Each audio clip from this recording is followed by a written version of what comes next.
après la mort du prophète sallallahu alayhi wa sallam, les gens continuaient, parallèlement à la transmission du Coran, continuaient à transmettre également les paroles et les actes du prophète sallallahu alayhi wa sallam. Omar ibn Khattab, radiallahu anhu, à un moment donné, a voulu entreprendre la même démarche envers la sunna qu'il a suggéré Abu Bakr concernant le Coran. Il a fait la prière de la consultation pendant une année, pendant un mois, chaque jour, il consultait Dieu à travers Salat al-Istikhara, et il aboutit au renoncement. Il a renoncé à cette entreprise. Il a dissuadé tous les compagnons qui rapportaient les hadiths.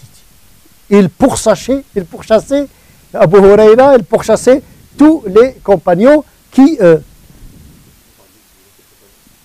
Omar ibn Khattab. Donc il dissuadait les compagnons de multiplier les narrations pour que l'attention soit orientée vers la compilation du premier texte.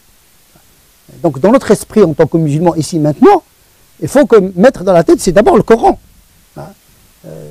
C'est le Coran d'abord, puis la sunna après, sachant que la sunna, on a transmis le son, c'est pas la lettre. Donc voilà un rapport qui doit être nuancé lorsqu'on se réfère au Coran, lorsqu'on se réfère à la sunna.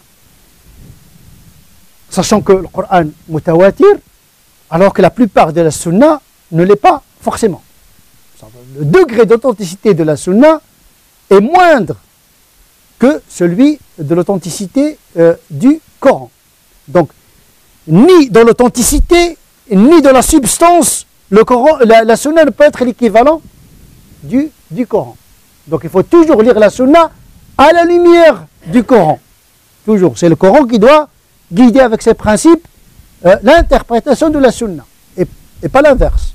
Donc tout déséquilibre dans le rapport entre le Coran et la sunna peut aboutir à su'l adab, une impolitesse à l'égard de Dieu et à l'égard aussi du prophète sallallahu alayhi wa sallam.